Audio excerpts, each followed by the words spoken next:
Hello everybody and welcome back to another Minecraft tutorial. Today I'm going to show you how to build a piston pressure plate. Now in the game we already have 4 different pressure plates. We got the wooden one, the stone, the gold and the iron, and if none of those are to your liking, then good news, we can use a piston to create a pressure plate as well. So obviously this looks a little bit different. We have the bottom side of a piston right there, and when we walk over the top of it we're going to get ourselves a diamond, because just like pressure plates, this thing is going to give us a redstone signal, which I hooked up to a dispenser full of diamonds. So this is the bare bones of the contraption right here. I did try to make this thing one wide, but unfortunately this comparator needs to receive an update, and the only way to do that I was aware of was with a piston on the side over here.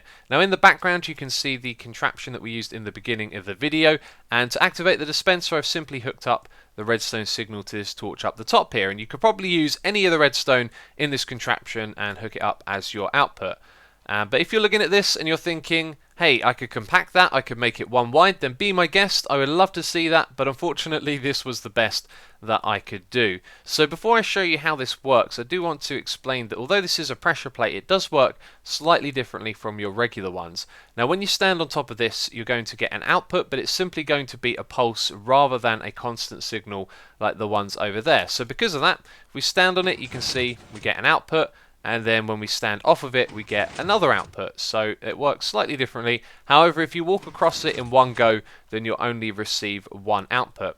But anyway, let me explain how it works. It basically revolves around this torch right here, which is powering this piston. So when we stand on top of it, the string is going to provide the piston with an update, and it's going to push the cauldron down below. So when the cauldron's down here, this comparator is going to send a signal upwards into this torch and downwards as well. So the torch is going to turn off, the piston is going to retract, and the signal is going to go down below, and it's going to extend this piston while powering this one as well, which will provide this with an update. So when the cauldron gets pushed upwards, this thing gets updated, so it turns off, and that means that the bottom is going to no longer be powered, as well as the top as well. So this torch is going to turn back on, but it's going to happen right as this piston is extended and pushing the cauldron up, which means this piston can't push down, and it's going to be stuck in this state right here, ready for us to use it again.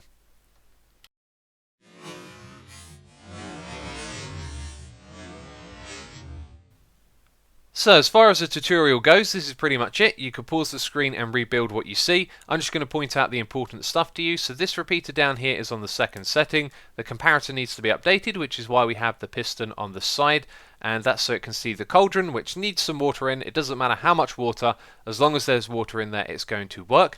Both of these pistons are regular ones, and this block right here does need to be a solid block to power this piston. So whatever you build your floor out of, make sure this block right here above the torch is a solid block, and then on top of this piston there is a piece of string. And that's pretty much it for building this thing. And that's it for this video. So if you've enjoyed it, please do leave a like, it will be greatly appreciated. And there'll be a world download in the description box as well for this world right here. But that's it from me this video. So as always, thank you very much for watching, and I'll catch you next time.